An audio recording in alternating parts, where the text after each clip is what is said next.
Upon discovering my wife's infidelity, I changed the pill's contraceptives from my wife. She is now pregnant from his lover and doesn't know what to do. I sat in front of the television, pretending to watch the baseball game. It was Saturday afternoon, and Jennifer and I had just finished the roast beef dinner she'd prepared. While she washed dishes in the kitchen, I stared at the screen without really seeing it. Whenever she wasn't looking, I watched her instead. Jennifer is attractive. Not a stunning beauty, but definitely eye-catching. Tall, with a curvaceous figure and light brown hair cascading down her back, her large brown eyes have a way of making you feel special. She's always had that effect on me. We'd been married 7 years and had 2 young daughters, Nancy, age 5, and Stella, age 4. We both worked full-time, so my mother cared for the girls during the day. I picked them up after work each evening. After Stella was born, I decided to get a vasectomy. We both agreed 2 children were enough, but at that moment, I wasn't thinking about our daughters playing quietly in their room. My mind was occupied with the changes I'd noticed in Jennifer over the past few months. It started with small things, a new way of dressing, more polished and flashy. She began spending more time at work. Separately, these changes didn't seem serious, but together, they began to worry me. At home, her behavior was different too. Often, when we sat together watching television and I made a comment, she'd give vague answers, as if she wasn't really paying attention. Her eyes were on the screen, but her thoughts were clearly elsewhere. In bed, our intimate life was still active, a couple times a week. However, some nights I'd find her restless, tossing and turning for hours before falling asleep. I felt something was troubling her, but she didn't tell me. I didn't want to pressure her by asking directly, fearing it would make her close up even more. We'd always been honest with each other, so I didn't understand why she might be keeping things from me now. Jennifer has always been an amazing cook who loves experimenting with new recipes. She spends considerable time online searching for inspiration, often chatting in cooking forums, sharing ideas and learning from others. I knew she used the nickname Jenny, a diminutive her father had called her as a child. I'd seen her several times at the computer, chatting in a cooking chat room. At first, I didn't think much of it, but something told me those conversations weren't just about recipes. One night, while clearing the table, an idea came to me. Why don't I join that chat room too? I could create a fake profile and see what they were talking about. I even considered pretending to be someone else and talking to her without revealing who I was. But after thinking it over, I decided that would cross a line. I didn't want to risk her discovering I was spying on her. A week passed with no change. Jennifer remained distant, almost as if living in her own world. I realized even our daughters were fighting for her attention. That's when I knew I needed to do something. I decided to go ahead with my idea of monitoring the chat room. The next day at work, I registered on the same platform she used with the username New Mom. I thought pretending to be a woman would make others comfortable talking to me. I knew Jennifer usually logged into the chat room around 8 p.m. after putting our daughters to bed. That Tuesday night, I waited for her to come online and prepared to join the conversation. I headed to the small room next to the bathroom where my computer was. I told Jennifer I'd go down to my office to catch up on some work. She seemed distracted and barely acknowledged me. I hurried to my office and within minutes logged into the cooking chat room, waiting for her username to appear. About 5 women were already online, discussing how to make the perfect cheesecake. 5 minutes passed as I searched for Jennifer's username on the participant list. Suddenly, one of the women sent me a message asking if I had any unique cheesecake recipes. I had no idea how to bake, so I replied that I'd never made one before, but was there to learn from those who knew.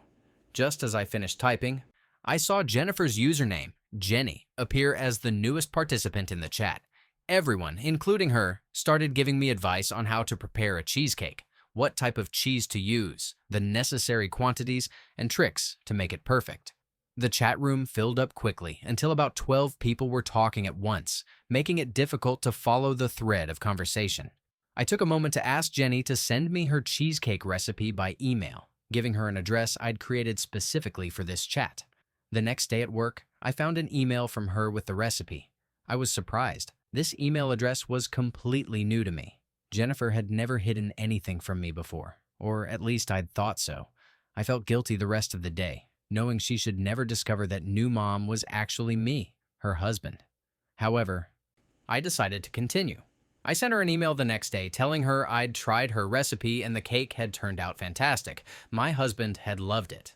We soon started exchanging emails regularly, then chatting outside the cooking chat room. We added each other as friends on the platform, which allowed us to talk anytime without being in the chat. Meanwhile, at home, Jennifer's behavior toward me and our daughters began to worsen. Our intimate life was also affected, reducing to once a week. She felt distant too, as if merely fulfilling a duty without really enjoying it. Despite everything, we continued writing to each other and chatting. Over time, I started feeling less guilty about it, but I couldn't ignore that our relationship was deteriorating rapidly. Jennifer was becoming more distant from me and our daughters. Although she remained a devoted mother, it was clear something else occupied her mind. I began to suspect there might be someone else in her life. Hiring a private investigator wasn't an option. I simply didn't have the money. I couldn't spy on her at work either, since I knew little about her office or colleagues. Jennifer worked as a legal secretary at a large law firm while I worked at a bank. Our schedules were similar, making it difficult to follow her. One night during one of our online chats, I decided to take the conversation to a more personal level. I told her my name was Lucy and that I lived in Florida. Jennifer responded, saying she lived in Texas and worked as a legal secretary, handling contracts and paperwork for lawyers at her firm. Then she asked what I did. I invented a story. I was on maternity leave, but would soon return to my job as a bank teller. Jennifer responded excitedly, saying her husband also worked at a bank as a programmer. Then she asked my husband's name. This was going better than I expected. Jennifer was sharing details I knew were true. I replied that my husband's name was Lorenzo, and he worked in insurance sales. We then shifted the conversation to cooking topics and other trivialities. I didn't want to push too hard that night, but I planned to delve deeper into her personal life during our next chat. For the next 2 days, we couldn't chat. On the third day, I sent her an email saying my bank manager had called me for an emergency and asked me to return to work a week earlier than planned, with extra pay. I expressed excitement and nervousness about returning to work. This gave me an excuse to continue interacting and maintain her trust. I'd decided to fabricate a story for Jennifer. My plan was to make her believe I'd had an affair with a coworker at the bank. My goal was to create an atmosphere of trust in our online friendship, hoping Jennifer would feel comfortable sharing any secrets with me, especially if she was being unfaithful. One night, while we were chatting, Jennifer asked why I was scared to go back to work.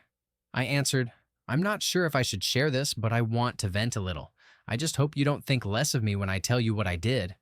Jennifer responded quickly, "We all make mistakes. We're human." "What happened? Did you take something from the bank?" I laughed to continue the conversational tone and answered, "No, it's not that. I met a man at work, Robert.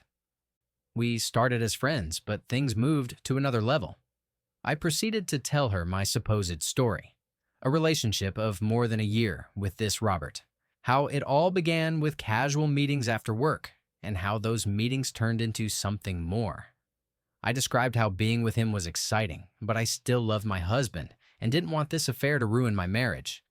Jennifer read the whole story without interrupting or asking questions. Honestly, the more I wrote, the more ridiculous I felt. I was almost certain Jennifer didn't believe any of it. Finally, Jennifer responded with a question that surprised me. "But you just had a baby. Are you sure your husband is the father?" I pretended to be devastated by the question and answered, "Honestly, I'm not sure. That's why he can never find out anything." I wrote that I felt terrible and had to leave because I was too overwhelmed to continue talking. I closed the conversation, leaving the idea hanging in the air. That night, when I entered the kitchen, I saw Jennifer sitting in front of the TV, but it was clear she wasn't watching it. She was lost in thought, as if something deeply worried her. I sat beside her and took her hand. When she looked at me, I noticed her eyes were red, as if she'd been crying. After a brief exchange of words, we went to bed. That night, we were intimate and held each other for over an hour before falling asleep in each other's arms. I reflected on our marriage and what I'd done. The next day, I wondered if the fake friendship I'd created with Jennifer online was actually helping. On one hand, it had brought us closer that night. On the other hand, I'd learned nothing new about her. I thought I needed to establish even more trust so Jennifer would feel comfortable sharing her secrets with Lucy. During the weekend, Jennifer and I didn't communicate in the chat room, but on Monday I sent her an email from work, feigning enthusiasm for a supposed conversation I'd had with Robert. I told her that after months of silence, he'd finally spoken to me, which made me very happy. That night, after putting the girls to bed, I went to my office in the basement, turned on the computer, and waited for Jennifer to log on. When she did, I wrote excitedly, "I'm so happy to talk to you tonight. I have good news I want to share." Jennifer replied jokingly, "Let me guess. It has something to do with Robert?" I told her Robert was excited to talk to me again and that it seemed he still cared about me. Jennifer read my message, then responded skeptically. "If he really cares about you, why didn't he call or try to see you during these last 3 months?" I'd thought about that, so I told her calling wasn't an option because my husband had started to suspect something, and I was sure he checked the phone bills. I pretended Robert didn't want to risk being discovered. Jennifer followed the conversation and asked, "Why didn't you meet in a hotel like before when you were working?"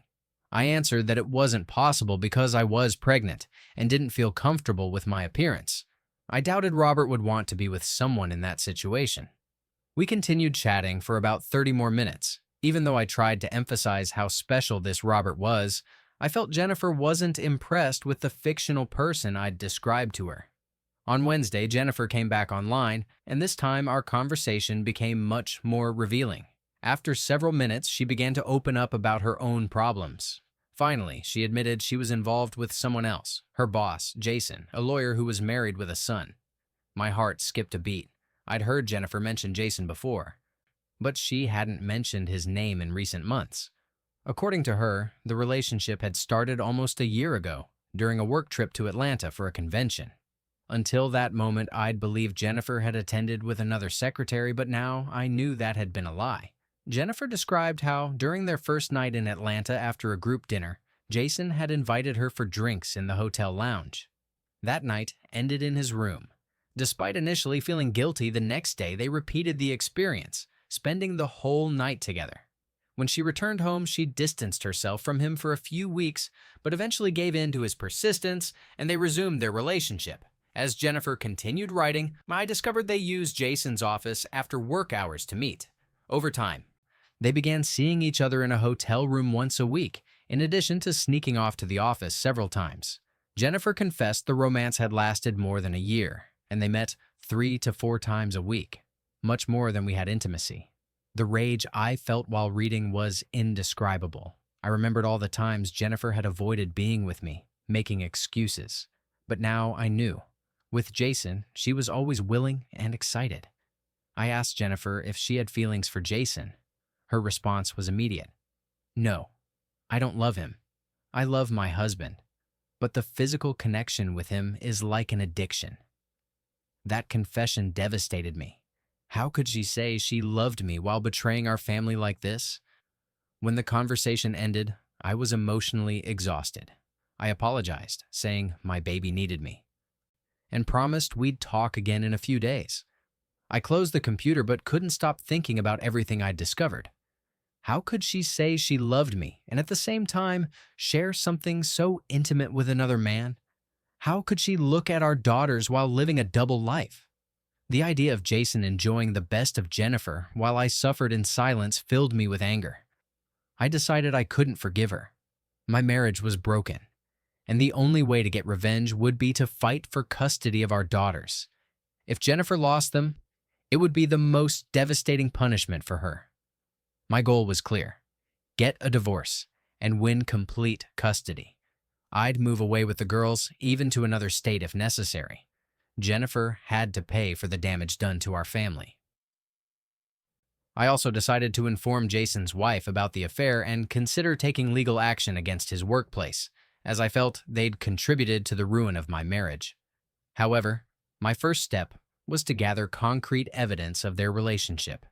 I pretended everything was normal around her, while Jennifer remained absorbed in her secret life, not noticing my growing desperation. 2 days had passed since my last interaction with Jennifer as Lucy. That morning, I sent her an email asking if she'd be available to chat that afternoon. She replied affirmatively, and we scheduled to meet at our usual time. I had a list of prepared questions. I knew the answers would hurt, but I needed to understand what she really felt for Jason and what her intentions were. That night, my computer was already on before the girls went to sleep. I greeted Jennifer as soon as she came online. She wrote, "What a relief to talk to you again. I've been thinking about our last conversation nonstop. I hope my words haven't made you think badly of me." I quickly answered, "Who am I to judge you? After all, we're both human. Talking to you has helped me a lot." Jennifer replied, "I don't have anyone else to share this with. I always tell my husband everything, but obviously this topic is off limits." She laughed nervously before continuing. "Do you think he has any idea what's going on?" "What do you think?" I replied. Jennifer answered, "No, he doesn't suspect anything. He trusts me completely.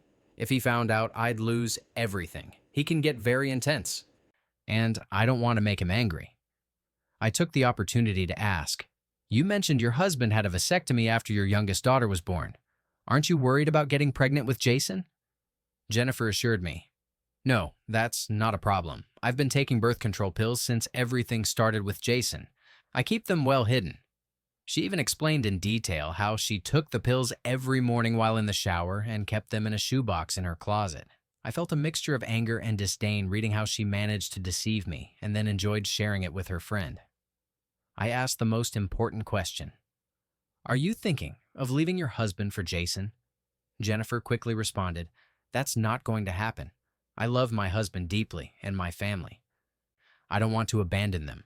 I was horrified by the lightness with which she described her affair. She seemed to see it almost as a game, as if she didn't understand the damage she was causing.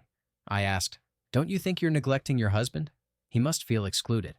There was a long silence before she answered, "We still have intimate moments, although less frequently.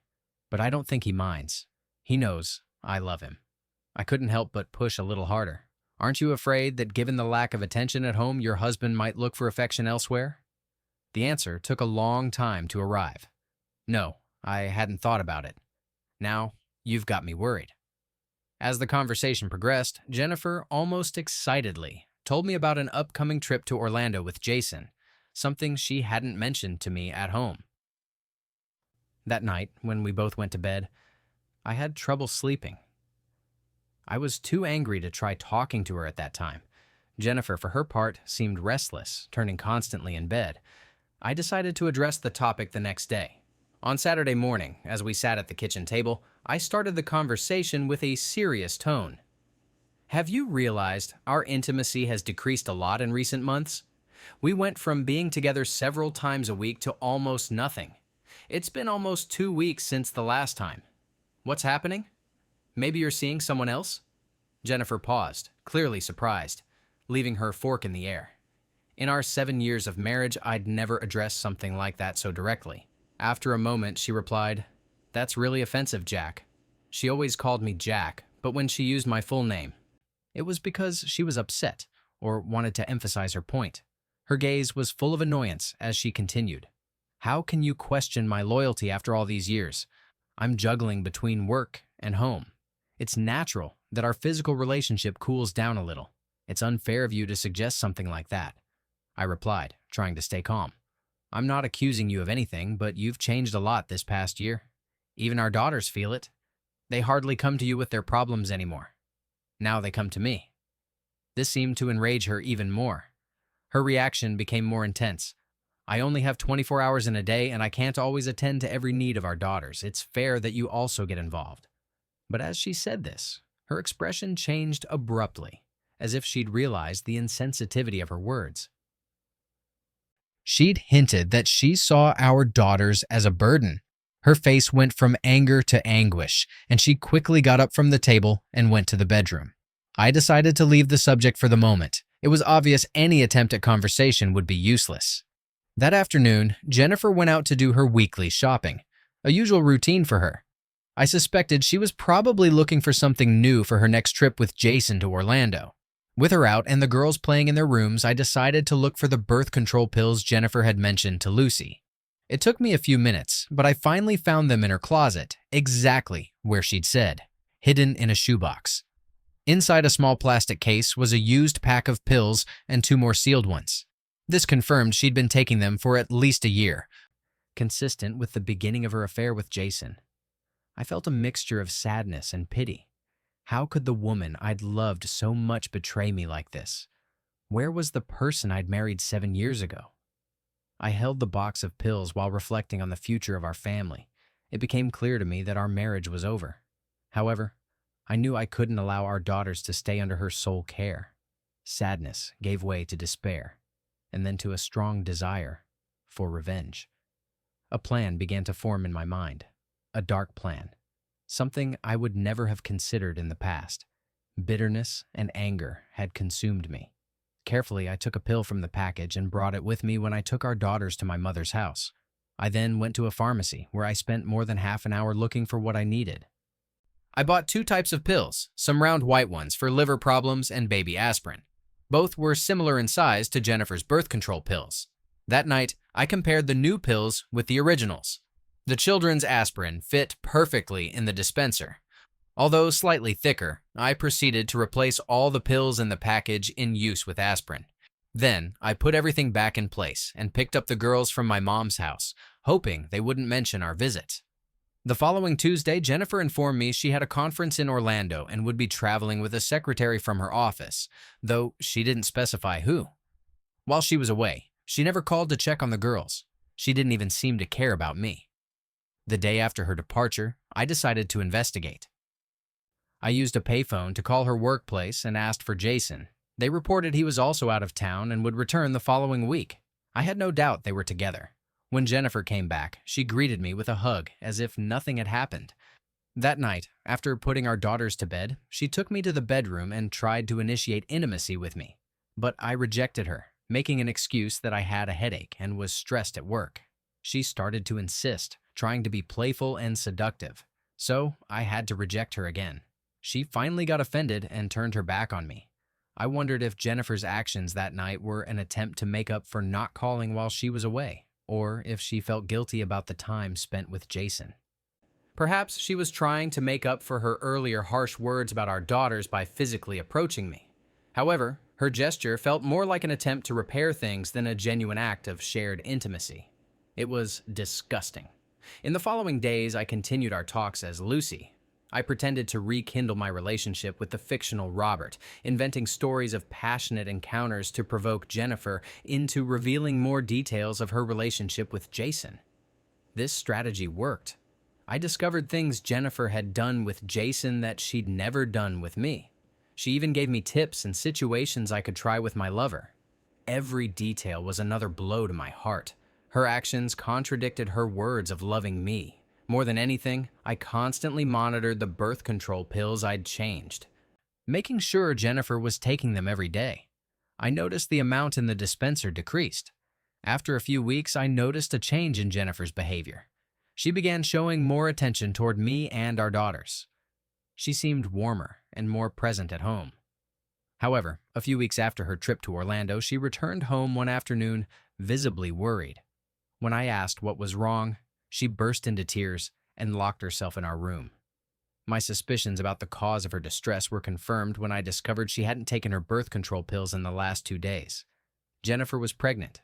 She'd stopped taking the pills, probably upon hearing the news. Calmly, I exchanged the altered pills for the originals I'd kept in my office, in case she tried to return to the dispenser complaining that things weren't working. Things started to escalate quickly. I knew it wouldn't be long before the consequences of her affair began to weigh on her seriously. Jennifer didn't confess her pregnancy or her infidelity, despite my attempts to make her talk.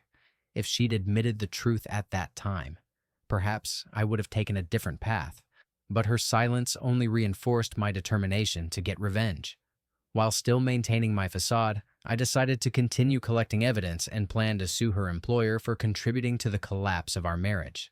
At the same time, I was curious to see if Jennifer would share the news of her pregnancy with her friend Lucy. One night, I saw Jennifer using the computer after the girls went to bed. I quickly went down to the basement and connected to talk to her. During the chat, Jennifer shared details of her trip to Atlanta. She even bragged about how much she'd enjoyed spending those nights with Jason, admitting they'd spent most of the time being intimate. I took the opportunity to ask if she'd consider leaving her husband for Jason. Jennifer insisted she would never leave me because she loved me. She clarified her relationship with Jason was purely physical, without any emotional attachment. But what shocked me most was that she confessed to wanting to end her relationship with Jason and be a devoted wife again. However, she omitted any mention of her pregnancy.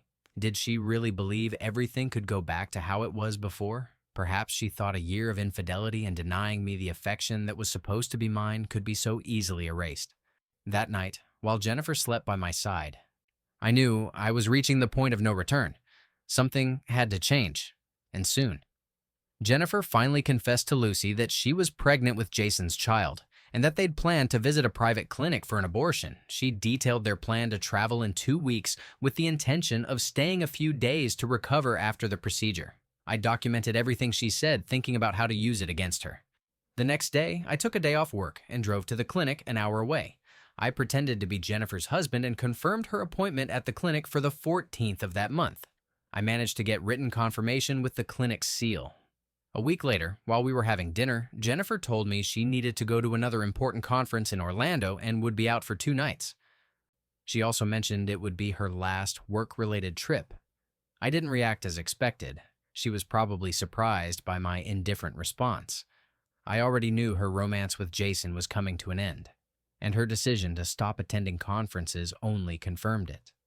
On Wednesday the 14th, she left early in the morning, giving me a goodbye kiss before heading to the airport in her Toyota.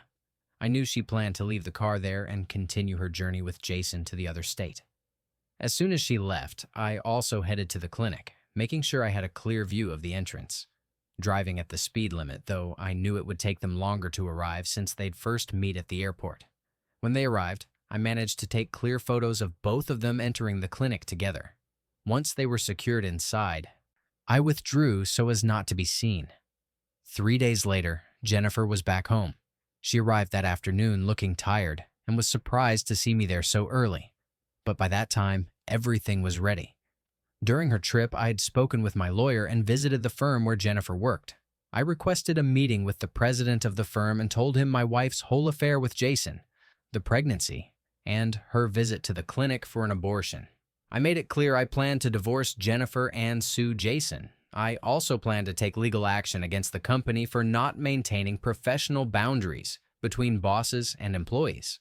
The president asked for a day to consult with his legal team and conduct an internal investigation. They spoke with other secretaries and verified my statements. Finally, we came to an agreement. The firm agreed to pay me $500,000 to avoid the lawsuit, in addition to firing both Jason and Jennifer. After long conversations between my lawyer and the firm's legal team, the documents were drawn up, signed, and the check issued in my lawyer's name. After this, I presented the divorce papers along with a restraining order to prevent Jennifer from coming near our house or our daughters during the process. I included a letter in the documents warning her that if she challenged the terms of the divorce, I would seek full custody of our daughters in court, ensuring she'd lose all access. When Jennifer returned home, she knew nothing about her impending divorce or her dismissal. When she saw me, she was surprised. "Why are you home so early?" she asked. I explained calmly. "I took the day off because we need to talk." "That's why I didn't go pick up the girls from my mom's house." Jennifer looked worried. "What's so urgent that you needed to take the day off?" she asked. I told Jennifer I'd discovered something a few weeks ago. While fixing a light in our closet, I'd accidentally knocked over a shoebox. Its content caught my attention. I put the shoebox with the contraceptive dispensers on the living room table and asked for an explanation. Jennifer dropped her travel bag on the floor. Her face paled for a moment in surprise before her expression quickly changed to panic. She fell onto the sofa, covering her face with her hands. Her body swayed back and forth, and she looked truly desolate. Calmly, I continued. "So, my loyal and faithful wife, can you explain these pills? Why are you afraid of getting pregnant when you know I had a vasectomy after our second child? Unless, of course, you've been unfaithful." "I can explain. You're making this seem much worse than it is," she said, with a trembling voice and eyes full of tears. Her hands trembled visibly, but I didn't let her pleas divert me. "Tell me, have you cheated on me? Have you been unfaithful? Because everything points to that, and now you think you can justify your deception?" My voice was firm. "It's all over now. I've always loved you. she replied through tears. There must be a way to fix this. Her face was soaked with tears. How can you say you love me when you've had an affair, broken our marriage vows, and betrayed our family? I replied. She began a confession of her affair with Jason, though a very watered-down version of reality. She concluded by saying that on this last work trip, she'd ended her relationship with him. She remained silent, as if expecting me to accept her lies. I looked her in the eyes and said, "Work trip? How strange. I thought your last trip was to a clinic to have an abortion." Her mouth opened in shock, and her eyes reflected absolute fear. "If I know everything, Jennifer, would you mind telling me any details I might have missed?" I asked. While she tried to speak but couldn't articulate coherent words, she suddenly ran out to her room crying. I stood in the living room debating whether I should follow her. I was worried she might hurt herself but decided to wait. Jennifer stayed locked in her room for 2 hours crying. Finally, she took a shower and came out wearing a long dress. Her face showed the weight of her emotions, with marks of deep suffering. She sat in front of me at the kitchen table, unable to look into my eyes. "I don't want to lose you. I'll do whatever it takes to fix this," she said with a broken voice. "I think it's too late for that, darling," I replied, reminding her of all the months I'd spent trying to get closer to her, while she reserved her affections for Jason. "I've given you everything you asked for, but you've denied me what was rightfully mine. You've soiled the love I had for you. Now there's hardly anything left." Jennifer collapsed, burying her head in her arms on the table. "Please, forgive me. Tell me you still love me," she pleaded. In a calm voice, I insisted she reveal everything, the identity of her lover, how they met, and the details of what they'd done together. Jennifer confessed. Her words matched what I already knew. She admitted her pregnancy, the abortion, and the multiple encounters with Jason, both at the office and in hotels. The rest of the weekend, we barely spoke. On Monday morning, Jennifer received divorce papers at her office. Shortly after, the president of her company informed her and Jason that they were both fired. Because of the restraining order I'd filed, Jennifer couldn't come home. She called me at noon, devastated. Before ending the call, I informed her I would take her clothes to her mother's house since she had no reason to return to our house. I also changed all the locks. Later, I found out Jennifer suffered a nervous breakdown after our conversation and was hospitalized. 2 weeks later, she accepted the terms of the divorce. I agreed she could visit our daughters for a few hours on Saturdays at my mother's house. Months later, our marriage was officially dissolved. With time, Jennifer seemed deeply depressed. Her mother told me she was in therapy, had lost weight, and rarely left her house. Gradually, I allowed more access to our daughters, including unsupervised visits and some weekends at her mother's house. But sometime later, my mother was diagnosed with cancer and could no longer care for the girls during my work hours. Jennifer quickly offered to take over, but I declined her proposal, concerned about the emotional impact on the girls and the possibility they'd respond to her presence with a possible reconciliation. In the end, I hired a nanny to help me. A year later, I started a relationship with Maria, a childless widow whom my daughters adored. She was a colleague at work, and during this past year, my daughters had come to accept her as a maternal figure without any problem. Currently, I practically don't see Jennifer. I know she still lives with her mother.